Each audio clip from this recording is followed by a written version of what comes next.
Il était une fois, dans un très lointain pays, un royaume très prospère. Mais la paix n'allait pas durer. Le vieux roi venait de mourir. Sans aucun descendant sur le trône, le royaume tomba dans le chaos. La soif de pouvoir aveuglait les guerriers autant que les magiciens. Des rois apparurent pour tomber le jour d'après. Mais la folie des hommes allait bientôt être éclipsée par un mal encore plus grand. La magie qui donnait la vie et apportait la chance s'était transformée en une chose bien plus sinistre.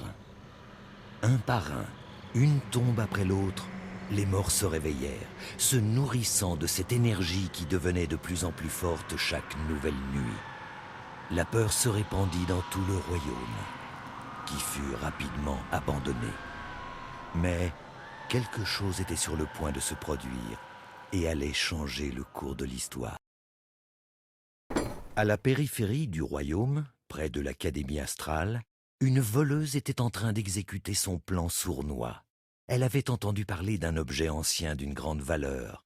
L'Académie astrale, laissée à l'abandon aux mains de ce terrible ennemi, n'avait personne pour garder le trésor en sécurité. Le moment était venu.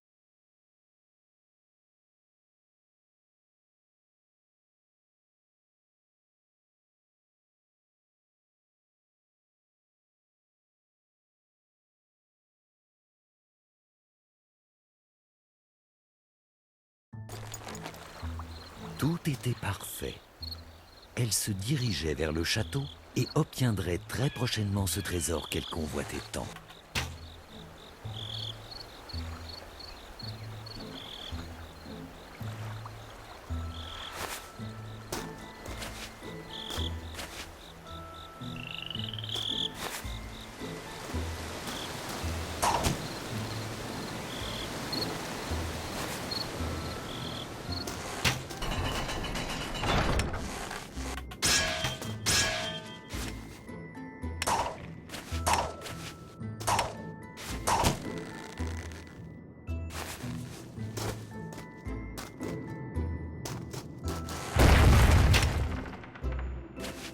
La douce lune souriait à la voleuse alors qu'elle avançait vers le sanctuaire où se trouvait le trésor ancien.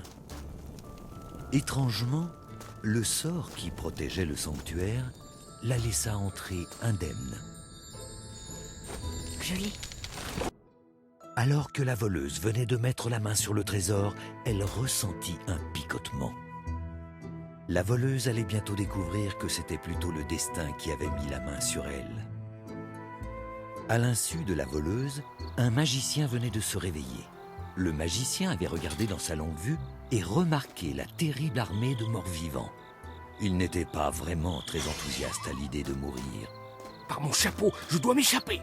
Il avait étudié les étoiles pour tenter d'apprendre le sort complexe de boule de feu que tout magicien se devait de connaître. Bien entendu, c'était un mensonge. En fait, le magicien avait une certaine réputation auprès des dames. Il avait travaillé à la création d'une fausse potion de boule de feu qui les impressionnerait et améliorerait son statut. Mais la potion s'était retournée contre lui.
Le magicien avait vu une lumière scintillante émaner du sanctuaire. Personne n'avait pu y entrer pendant des siècles à cause de la magie ancienne qui protégeait ce qui se trouvait à l'intérieur. Oh. Ma chère, pourquoi cette expression de douleur sur un si joli visage? Quel est cet objet que vous tenez? Comment êtes-vous arrivé ici? Le magicien toucha la main de la voleuse, puis l'objet. Sa main y resta collée. Quelle est cette magie? Pour une fois, le magicien s'intéressa davantage à la magie. Il avait aussi peur pour sa chère vie. Mais quelqu'un d'autre à proximité se réjouissait de ce nouveau défi. De l'autre côté de l'Académie astrale, un chevalier s'entraînait pour combattre les morts-vivants et se prouver qu'il était digne de rejoindre l'armée du roi.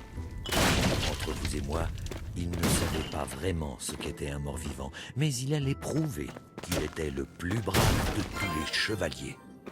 Le chevalier perçut qu'il était de son devoir de protéger l'Académie astrale pendant ces temps de désespoir.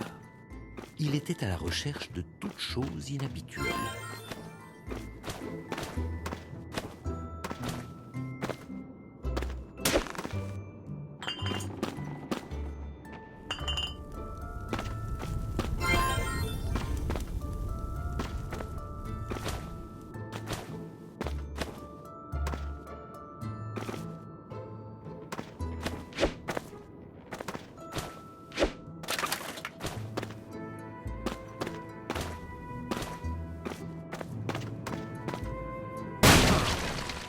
Oh! Qu'est-ce que c'est? Oh! Qu'est-ce qui se passe? Le chevalier vit une faible lueur en provenance du vieux sanctuaire.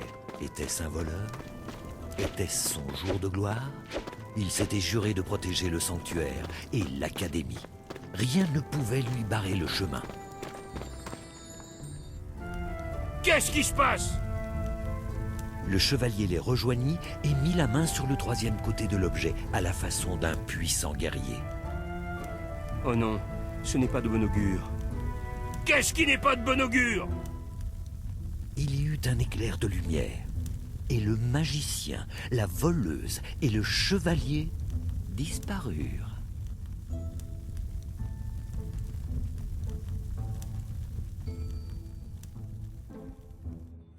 Nos nouveaux héros furent impressionnés par l'effet de ce mystérieux objet. Le magicien tenta de se souvenir de tout ce qu'il savait sur le sanctuaire et son artefact. Son esprit parcourut chaque conte et légende.